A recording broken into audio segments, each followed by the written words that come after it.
Assalamualaikum warahmatullahi wabarakatuh. Hello bolo-bolo, bersama Dokter Ulwan. Jadi pinter. Oke, kali ini Dokter Ulwan akan membahas tentang penyakit Kawasaki, di mana langsung diambil dari sumbernya, yaitu BPM IDAI. Sebelumnya jangan lupa like dan subscribe Dokter Ulwan atau Dokter Ulwan channel, dan jangan lupa tekan tombol loncengnya supaya jadi pinter. Oke, langsung saja. Penyakit Kawasaki adalah dikenal juga sebagai Mucocutaneous Lymph Node Syndrome. Ditemukan oleh Tomisaku Kawasaki tahun 1967 di Jepang.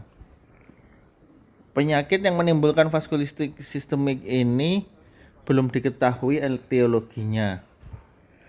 Komplikasi yang ditakutkan adalah dilatasi atau aneurisma arteri koroner yang dapat terjadi sekitar 25-40% penderita, dengan konsekuensinya seperti trombosis arteri koroner, stenosis arteri koroner, dan infark miokard yang berakhir kematian. Kemudian 6 kriteria diagnostik penyakit Kawasaki. Yang pertama, demam remiten dapat mencapai 41 derajat Celcius dan berlangsung 5 hari atau lebih. Injeksi konjungtiva bilateral dengan manifestasi mata merah tanpa eksudat, strawberry tongue, rongga mulut dan faring merah difus, bibir merah dan pecah, eritem telapak tangan dan kaki, serta edema fase akut atau pengusahan kulit dan jari dan tangan fase subakut, eksantema poliformik, dan limfadenopati servikal unilateral. Untuk diagnosis penyakit Kawasaki, yang pertama dijumpai kriteria demam ditambah 4 atau 5 lainnya. Kemudian yang kedua, terdapat kelainan arteri koroner pada ekokardiografi.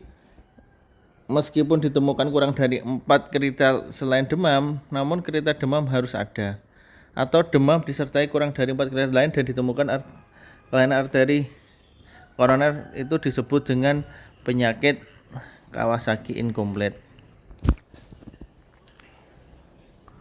Lanjut, kita 3 fase penyakit Kawasaki. Yang pertama, untuk fase akut terjadi saat awitan sampai hari ke-10 dengan gejala dan tanda di atas. Peningkatan laju endap darah dan reaktan fase akut atau CRP, C-reaktif protein, leukositosis bergeseran ke kiri, peningkatan SGOT-SGBT, penurunan kadar albumin dan hemoglobin, serta leukositoria. Fase subakut terjadi hari ke-10 sampai 25, gejala klinis mulai hilang, namun timbul pengelupasan kulit jari dan tangan. Lab mulai normal kecuali trombositosis. Untuk fase konvalesen setelah hari ke-25, kemudian penyakit sudah tidak aktif dan ditemukan garis horizontal di kuku atau Beauce-Lane. Untuk pemeriksaan penunjang, yang pertama pemeriksaan darah ya. Ada leukositosis dengan pergeseran ke kiri, peningkatan reaktan fase akut atau CRP dan laju endap darah. Trombositosis dijumpai pada fase subakut. SGOT, SGBT dapat meningkat, albumin serum menurun, peningkatan enzim miokardium seperti MB-CKMB menunjukkan adanya miokard infark. Kemudian urin ditemukan peurias yang steril, EKG menunjukkan miokard infark, ekokardiografi menunjukkan kelainan arteri koroner, dan fototorak ada infiltrasi ringan pada kedua paru. Untuk pemeriksaan kateterisasi jantung, pada pemeriksaan ekokardiografi ditemukan aneurisma yang besar lebih dari 8 mm atau multiple.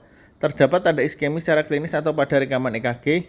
Pada pemantauan jangka panjang, pasien dengan resiko lesi koroner stenosis atau klusif. Untuk tata laksana harus dikonsultasikan kardiolog anak untuk pasien kardiologis, terutama ekokardiografi. Kemudian IVIC, imunoglobulin intravena 2 gram per kilogram berat badan selama 10-12 jam. Asetosal itu dengan dosis 80 sampai 100 mg per kilogram berat badan per hari dalam 4 dosis hingga hari ke-14. Diturunkan 3 sampai 5 mg per kilogram berat badan 1 kali sehari sampai 6 sampai 8 minggu. Dihentikan bila ekokardiografi tidak ada kelainan koroner. Imunisasi kuman hidup seperti campak varicella ditunda hingga 11 bulan setelah pemberian imunoglobulin. Kemudian tindakan intervensi atau bedah pintas koroner dipertimbangkan pada kasus stenosis koroner yang berat. Oke, mungkin itu yang bisa Dokter Ulwan sampaikan. Kurang lebihnya mohon maaf. Assalamualaikum warahmatullahi wabarakatuh.